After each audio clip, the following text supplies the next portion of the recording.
гора не идет к Магомеду, то Магомед идет к горе.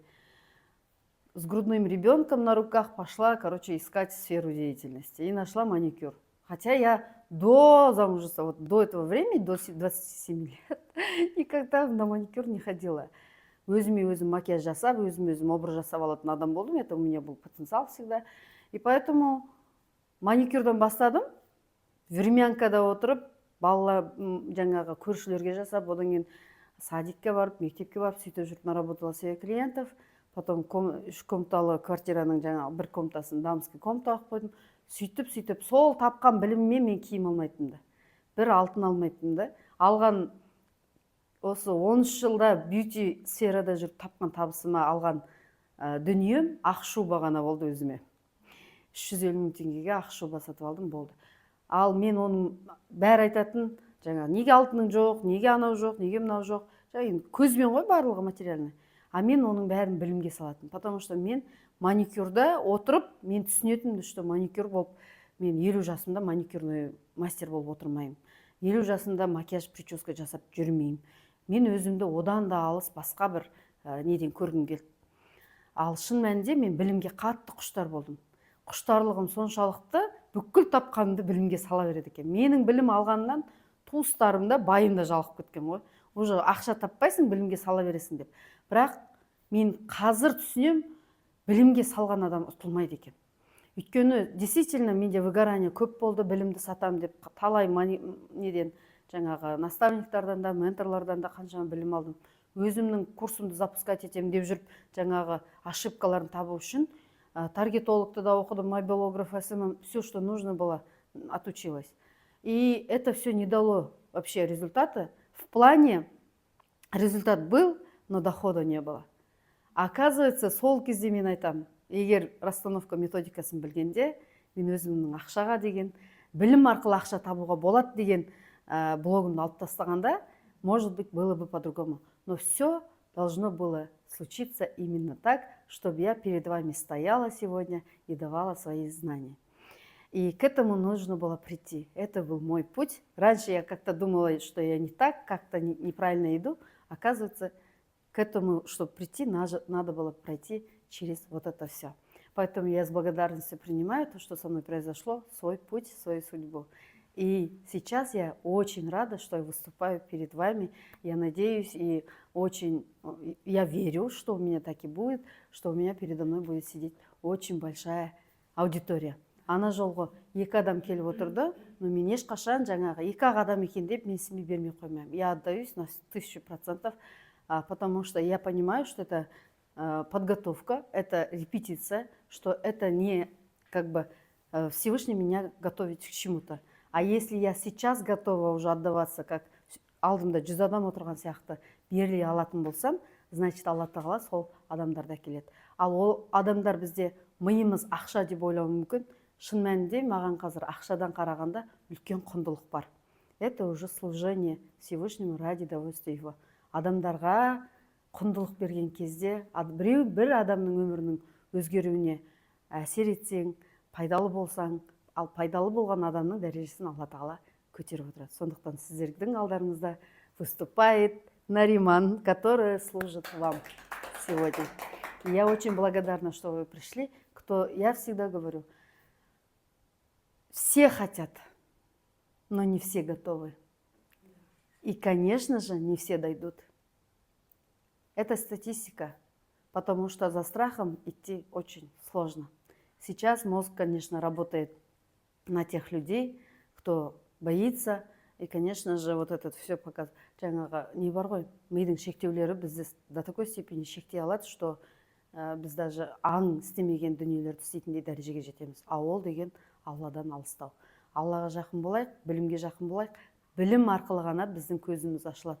Ал енді бүгінгі уақытта мен сіздерге бергім келген информация, расстановка деген не, және де кеше айттым, өмірдің нелері бар деп,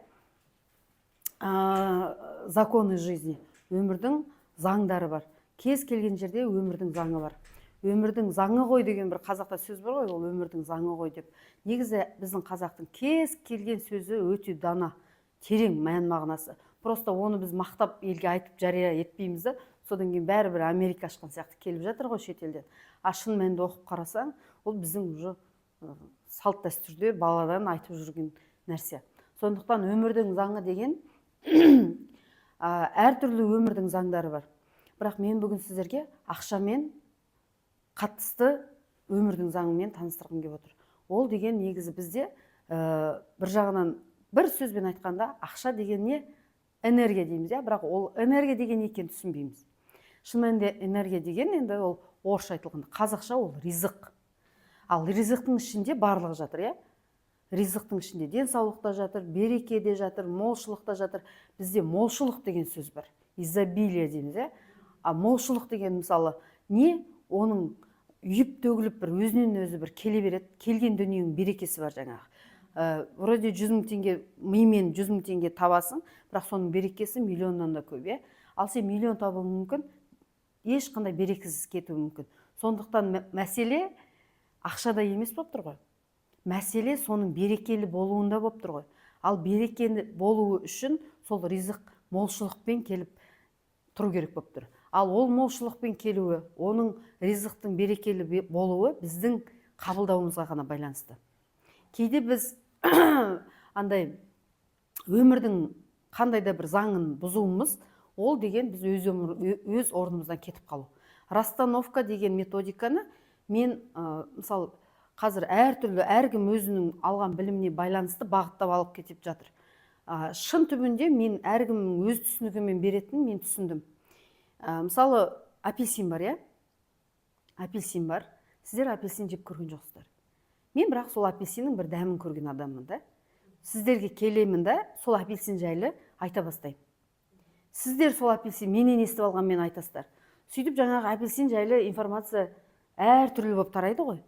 А шын мәнінде ол апельсиннің дәмі қандай екенін татқанда ғана көресің, сезесің, ол кезде сөз жоқ. Сол сияқты расстановкада сондай нәрсе. Расстановканы мен сіздерге қазір түсіндіріп айтқаныммен, ода болып, оны өзіңнен өткізу мүлде бір басқа. Бұл бір жеңіл терапия. Терапия дегенде, проработка дегенде біз көбінде жаңағы ойбай әкемізге, шешемізге как мы можем обижаться на родителей деген бір іште сезім бар. Шын мәнінде, оларға ренжитін бізде вообще құқығымыз жоқ. Бірақ біз пендеміз ғой. Пенде болғанға дейін біз бала болдық. Бала болғаннан кейін ақымақтықпен түйіп алған бір ойымыз бар.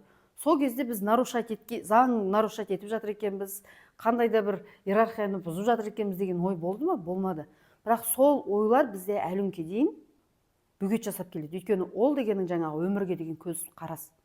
Өмірге деген көзқарас деген не? Это восприятие жизни. Мен оны қашан түсіндім? Бір кино көрдік, күйеуім екеуміз. Мен ана жерден кәдімгі инсайттар алып шықтым. Психологиялық тұрғыда ол мен үшін жаңағы бір терең кино. Сөйттім да, как тебе этот фильм? Блин, я кайфанула десем. Ну да, я тоже кайфанул. Фантастика. Для него это фантастика, представляешь? Вот тогда я поняла, что мен 14 жыл бойы күйеуіме ана бүйтіп бірдеңе айтып жүргенім, представляешь? Не жайлы айтып жүрмін мен сонда? Мен не деймін, домбырам не дейді тұр ғой. Сол кезде түсіндім, мынау менің бұл өмірге деген көзқарасы мынандай болса, мына киноны ол былай көріп тұрса, менің өмірге деген көзқарасымды, конечно, ол түсінбейді. А мен оған пихаю это все, вот я так хочу, вот это, я обижаюсь. Потому что оның өмірге деген көзқарасын түсінбей тұрмын. Түсіндіңіздер ме? Содан ба екі адамның ортасында мені түсінбейді, мені қабылдамайды, мені жаңағы деген екі ортадағы реніш содан туады екен. Содан болып қараңыздар. Мен сол қандай да бір инсайттан өмірдегі нәрсе ғой, әкелетін кез келген нәрсе үйретеді. Енді қараңыздар, сол өмірге деген көзқарас оның өзі бір заң. Бізде қазіргі уақытта бүгін бізде ненің жаңағы ақшамен қарым-қатынас нететін болдық бүгін. Енді ақшаның біздің өмірге не екеніне әркімнің өзінің несі бар? Көзқарасы бар. Тура жаңағы киноға деген көзқарас сияқты.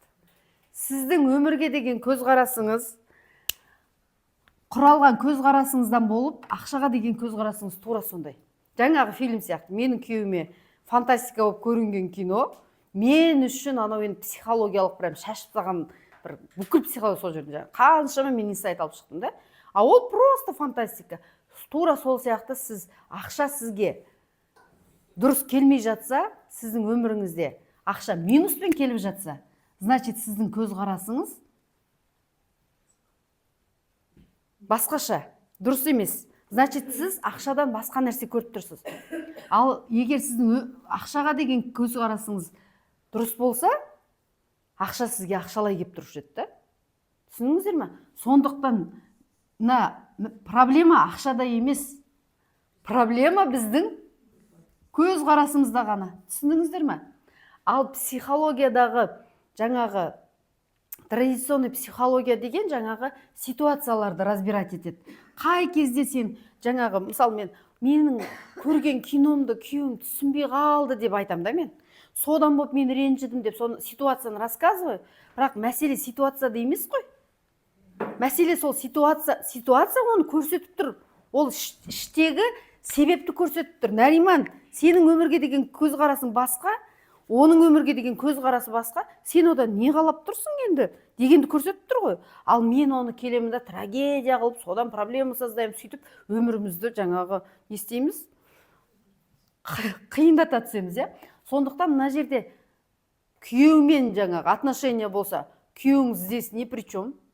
Ақшаңызда бұл проблема болса, ақша здесь не при чем. Проблема ақшада емес. Проблема вообще миға 100 000 ба, 10 000 ба, миллион ба, лимон ба, без разницы. Түсініңіз, лимон жегіңіз келсе, ол лимонды барып предоставить это, потому что организмға керек болды. Ақша тоже самое для него. Ал біздің ақшаны қайда қойып қойғанымызға ғана байланысты. Енді ақша деген сіз үшін не? Каждыйыңыздың өзіңіздің мнениелер, пікірлеріңіз бар ғой ақшаға қатысты. Айтып шығыңыздаршы, сізге ақша деген не? Анар ханым. Ақша сізге жоқ, ол уже описание. Қазіргі уақытта сізге ақша қиын келе ме, сізге оңай келе ме? Сіздің понятияңызда.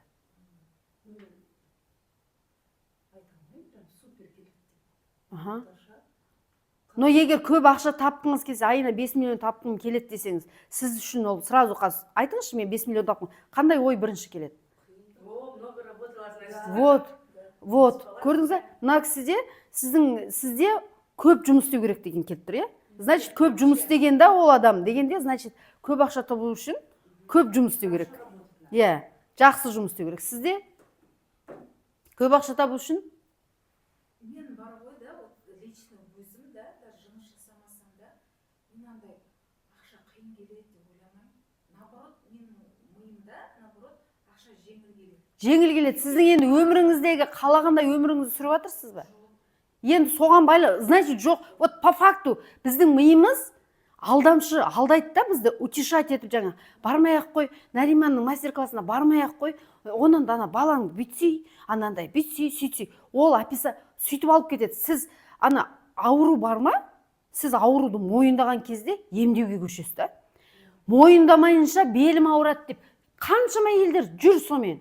Ай, белім ай, әлбе үйінде тазалап жүр, белім ай деп баласында бүкіл. Вот надо признать и сказать, белімнің ауырғанына бүгіннен бастап көнбеймін. Болды. Барып емдеймін. Болды деген кезде басталды ғой ол емдеу.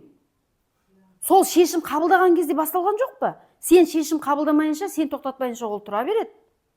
Мойындау керек. Мен ақша жеңіл келеді деп ойлап жүре бергенмен, бірақ сенің өміріңде қалаған ақшаң жоқ болса, по факту конкретно айту керек та.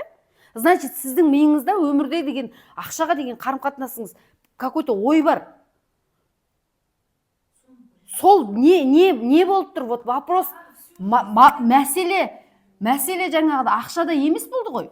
Мәселе сіздің мынада болып тұр ғой, міне мынада. Оған деген көзқарасыңыз. Енді міне осы ақшамен адамның қарым-қатынасы дейтін болсақ, иә, ақшамен адам деп алатын болсақ, адам ақшаны материальный деп алайық. Потому что біздің өмірде духовный мен не бар? Материальный бар, иә? Бұл екеуі бізде баланс болу керек. Түсініңіз бе? Мына духовный біздің мамамызбен келеді да, ал материальный біздің папамызбен келеді. Папамызбен келеді деген кезде, папамыз біздің күш, иә? Папа деген қандай адам? Добытчик, да, вот это все. реализация, самореализация деген күш содан келеді. Біз екі энергиядан тұрамыз да, женская и мужская энергия. При чем тут мама, папа? Мама, папа здесь ни при чем. Здесь наша энергия. Если она в балансе не работает, то у нас дисбаланс. Понимаете? Материальный мен духовный да, значит, бір жерде ақсап жатыр. Егер сізде духовный да не жоқ болса, не рухани не байлығыңыз аз болса, значит, сізге материальный немен келеді? Минуспен, қиындықпен келеді. Ал егер сізде духовный, материальный керісінше көп болып, духовный төмен болса, мына жерде, материальный төмен бол. Мына жерде духовный төмен болатын болса, сізде керісінше тоже духовный төмен болған кезде ақша тоже минуспен келеді. Мына жерде мына жерде керісінше духовный жоғары болған кезде, қазір мен шатысып кеттім. Ойымды жеткізе алмай қалдым қазір. Егер сізде, мен айттым ғой, өмірде бәрі баланс болу керек. Духовный мен материальный тең болу керек. Кейде бізде ақша көбейген кезде, духовныйымыз төмен болса, ақша жоғары болса, бізде тоже дисбаланс болады. Бізде көкірек өсіп кетеді. Эго өсіп кетеді мына жерде. Типа я крутая, содан болады да, духовныймен сравнивать ету үшін адамдарда не істейді? Банкрот өтте төменгі минусқа кетеді ақша бойынша. Жаңағы құлдырау. Бұл жерде жаңағы банкротқа ұшырауы мүмкін, содан болып сол банкротты көтере алмай ішіп кетуі мүмкін. Талай адамдар бар, өзін өзі өлтіруі мүмкін. Өйткені бұл жерде духовный не төмен. Егер сізде керісінше, керісінше ақша духовныйыңыз жоғары болып, духовный жоғары болып, ал ақшаңыз төмен болса, онда сізде жаңағы намаз оқуыңыз мүмкін, жаңағы қандай да бір намаз оқымасын, довериеңіз мықты болуы мүмкін, бірақ сізде, значит, ақшаңыздың төмен болуы, значит, сізде не бар? Тоже бір эго состояние, көп адам духовныйда жүрген адаммын дейді да, эголарын байқамайды. Бұл жерде жаңағы эго состояние қайдан пайда болады? Когда сен аспаннан жауады деп отырған кезде. Значит, сенде сол, мен жаңағы бір не бар ғой, притча бар ғой жаңағы, саған сеніп отырмын деп, үш мүмкіндік берілгенде пайдаланбайды да, өліп қалады, Құдайға сеніп отырдым деп, сосын ренжиді да, мен саған сендім ғой, мен саған үш мүмкіндік бердім ғой дейді. Это значит не замечать. Сондай нелер болады, сол кезде сенде духовный жоғары болуы мүмкін, ал ақша жағынан сенде төмен болатын болса, значит тоже дисбаланс, не жоқ деген сөз. Бұл жерде сізде әрекет, сенім жоқ. А сенім деген, ол опять же эго состояние. Вроде сен сеніп тұрсың, мен духовный Құдайға шүкір деп жүрмін ғой, жаңағы Құданы оқытып жүрмін ғой, әрекеттер жасап жүрмін мүмкін, бірақ түп жағында қазбалап келгенде, это очень тонкая грань. Мен оны өзімде де осыны қатты изучать еттім. Сондықтан бұл эго состояние мынау сразу көрінеді типа. Да, бұны да бұл пока құлдырағанға дейін көрінбеді ғой. Мына точкаға түскенге дейін көрінбеді ғой. Дұрыс па? Бұған дейін ол нормально болып жүрді. Дұрыс па? Ақша тауып жатыр, ол духовныйда даже нормально шүкір деп жаңа арасында Құран оқытып қойды, әрекет жасап жүр. Бірақ ол именно эгода жүргенін білмейді, пока Алла Тағала оған мына точкаға түсірмейінше. То же самое. Осы жерде бізде денсаулық, қарым-қатынас, егер сенің қандай да бір өмірде болу керек нығметтеріңнің барлығынан, ризықтың барлығынан что-то не то болып жатса, значит, либо духовный да, либо материальный да дисбаланс бар. Ал енді мен сіздерге осы заңды көрсете кеттім, духовный мен не материальный не екен, Енді қараңыздар, мен сіздерге өмірде екі уровень бар.